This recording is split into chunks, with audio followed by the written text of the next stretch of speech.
Measure of value. और secondary function या derivative function, ये भी याद रखेंगे, सेकेंडरी फंक्शन को डेरिवेटिव फंक्शन भी कहते हैं। वो होते हैं standard of deferred payment and store of value. अब हम लोग मनी का डेफिनेशन अभी समझे।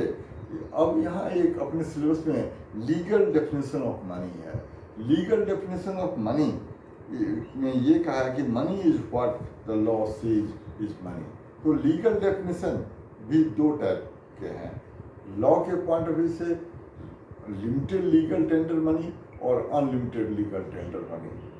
पहले को लीगल टेंडर मनी कहते हैं वो, और दूसरे को नॉन लीगल टेंडर मनी कहते हैं या ऑप्शनल मनी कहते हैं। जो लीगल टेंडर मनी है वो दो टाइप का होता है, लिमिटेड लीगल टेंडर मनी और अनलिमिटेड लीगल टेंडर मनी। जो क्वाइंस होते हैं वो लिमिटेड लीगल टेंडर मनी होते हैं। मतलब एक क्वाइन से हम मैक्सिमम 1000 रुपीज़ तक का पेमेंट कर सकते हैं।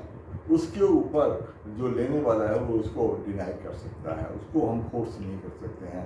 लेकिन जो करेंसी नोट्स हैं वो अनलिमिटेड लीगल टेंडर मनी है, उसके लिए हम कितने भी वैल्यू का पेमेंट करेंसी से कर सकते हैं।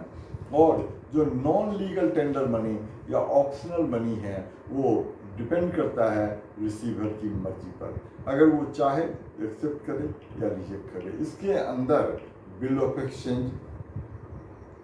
ऑफ एक्सचेंज होता है, बैंक ड्राफ्ट होता है, चेक होता है। अब जरा ये भी समझेंगे कि बैंक मनी का मतलब क्या होता है।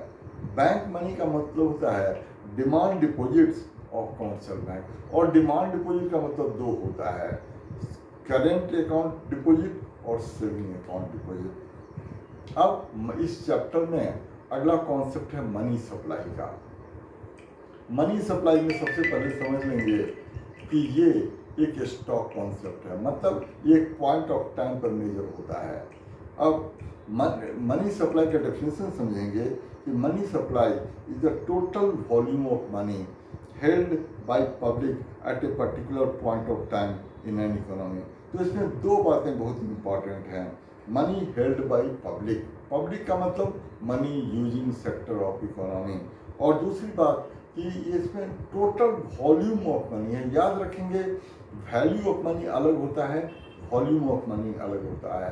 एक 500 रुपीज़ का नोट है तो वो नोट का वॉल्यूम एक है, वैल्यू 500 है।